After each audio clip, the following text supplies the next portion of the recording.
Well, Your Honor, the last time we appeared for the pretrial, I think the only thing that Mr. Olson said was he didn't agree with the amount of rent that was owed. I have sent to the court an exhibit.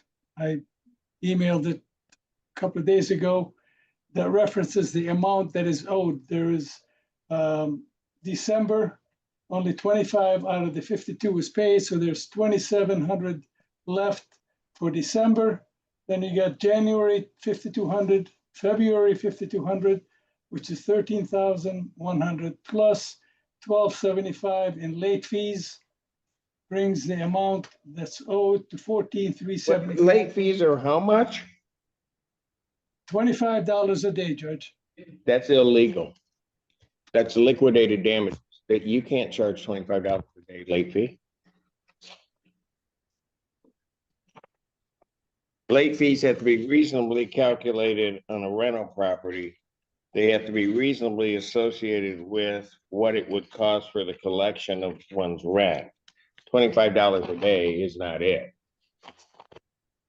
Well, that's the understanding, the agreement between the parties, Judge. Okay, but you know, counsel, people I do can agree understand. to illegal, they can't agree to illegal things. Okay. And nor will the courts enforce illegal things. Okay.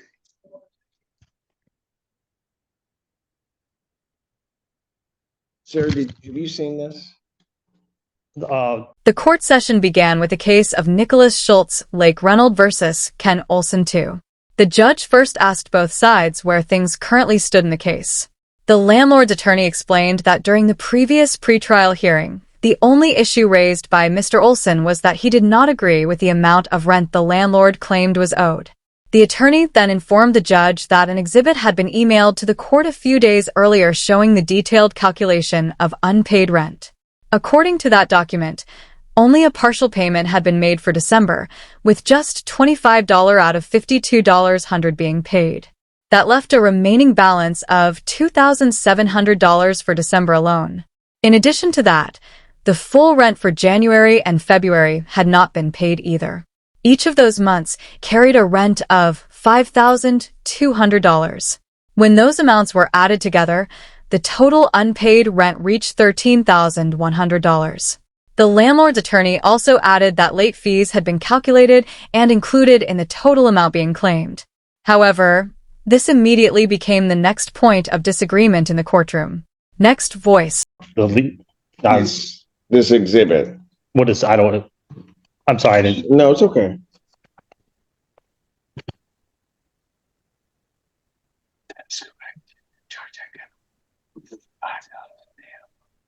Okay, yeah, that's the first me seeing it, but yeah, yes. Pardon? Yeah, I didn't, that's the first me seeing that. All it is on the paper that was sent to me to come here was the 7,900 plus late fees is what was on there. Okay, but part of your dispute was amount was not correct. Yes, that's what, during the Zoom meeting last Friday, yes. Okay. So when you look at this document I just shown you, do you still hold that position that this is not a correct amount? Without the late fees, yes. I mean, I know what I owe. So you would agree that the $13,100 is owed? If that's without late fees, yes. Yes, that's the $2,700 for December, and then $5,200 for January and February. Correct. All right. After hearing the numbers, the judge asked the attorney to clarify how much the late fees were. The attorney explained that the lease agreement charged a late fee of $25 per day whenever rent was overdue. However, the tenant quickly objected to that claim and argued that such a fee was illegal.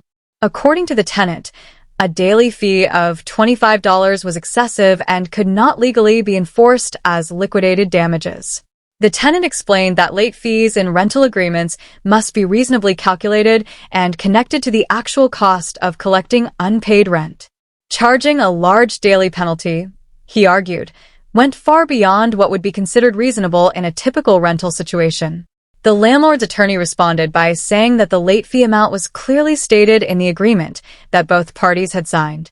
The judge then stepped in and clarified an important legal principle. Even if two parties agree to certain terms in a contract, they cannot agree to something that violates the law. The judge made it clear that courts cannot enforce illegal provisions, even if they appear in a signed agreement. Were you going to pay this amount, or what were you? My intention is to stay in home and pay the amount owed. I just was kind of, again, when the money came out last week, what was told last week with all the late fees, I was really confused, and so.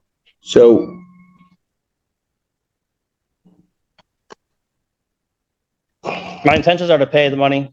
When are you going to pay it? Let me ask you, I'll put it to you this way.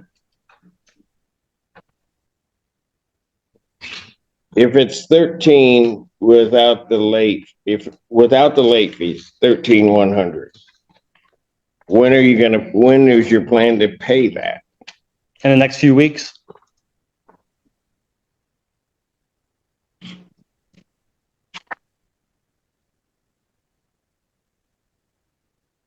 When you say in the next few weeks, what date are you talking about? Because before March 1st. The judge then turned to the tenant to confirm whether he had seen the document that the landlord had submitted to the court. The tenant admitted that he had not fully reviewed that specific exhibit before the hearing. He explained that the paperwork he received earlier only mentioned a total claim of $7,900 plus late fees, which was different from what was now being presented in court. The judge reminded him that during a recent Zoom meeting, he had already stated that he believed the amount being claimed was incorrect. Now that the updated document had been shown, the judge asked whether the tenant still believed the numbers were wrong if the late fees were removed. After looking at the figures, the tenant admitted that he understood the calculation of the unpaid rent itself. He acknowledged that the $13,100 amount represented the correct balance for December, January, and February if late fees were not included. The tenant confirmed that the $2,700 remaining from December plus the 2 full months of $5,200 matched what he knew he owed. The judge confirmed that both sides now agreed on this base amount of unpaid rent.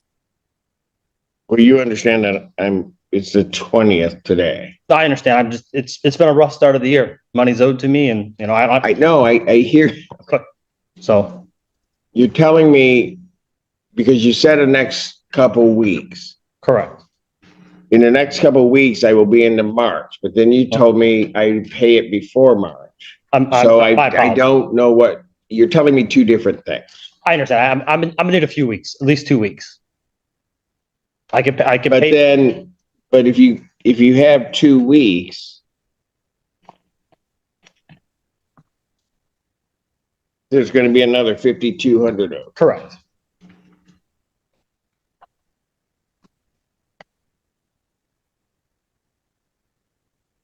So are you planning on paying that amount too? I have to have a place to live. It's not just myself. Oh, I understand that, sir. Okay. Answer my question. Yes, I plan to pay to the best of my ability. I plan to pay the money owed. I've never been in a situation. I apologize. So, but I plan to pay the money owed, or I'm gonna have to vacate the premises. It's one of the two things. I understand this. It's just been in a rough spot.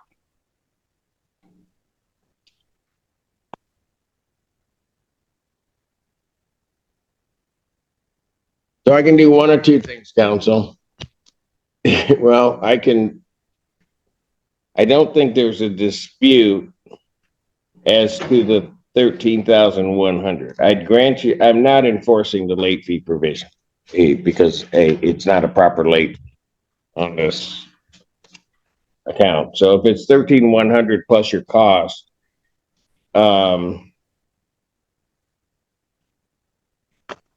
and I have your cost, it's going to be 2. I have cost in the amount of $295. So you say you can have it in 2 weeks? Yes. Here's what I'm going to do. We're going to find after hearing that there's no tribal issue as to at least a portion of this. I will grant a judgment to the plaintiff in the amount of $13,100 plus their cost of $295, which would be a total amount of $13,395. Specifically, I'm indicating I'm not enforcing the late fees provision. To grant this judgment today, 10 days out is going to be March 2nd. And sir, what day I'm granting the judgment today, 10 days out. March 2nd would be the 10-day period. Are you going to have this paid by March 2nd? That is the plan, Your Honor. With the writ to issue March 2nd or 10 days from the date of signing? That judgment then does not include March rent. You guys have to figure that out. All right. Submit a judgment to the court. I'll sign off on it. Good judge. Thank you. The judge then considered the situation and explained that the court had a couple of options moving forward. Since both sides now agreed that at least $13,100 in rent was owed, there was no real dispute about that portion of the claim. The judge announced that he would grant a judgment to the landlord for that amount. However, he also made it clear that the court would not enforce the late fee provision because it was not a legally appropriate charge in this case. The judge added that the landlord was also entitled to recover court costs totaling $295. When that amount was added to the unpaid rent, the total judgment came to $13,395. The judge then gave the tenant a short period of time to make the payment, explaining that the deadline would be 10 days from the date of the ruling. That meant the payment would need to be made by March 2nd. The tenant confirmed that this was his plan. The judge also clarified that the judgment did not include the upcoming rent for March, which the parties would need to address separately. Finally, the judge instructed the landlord's attorney to submit the formal judgment document to the court for signature.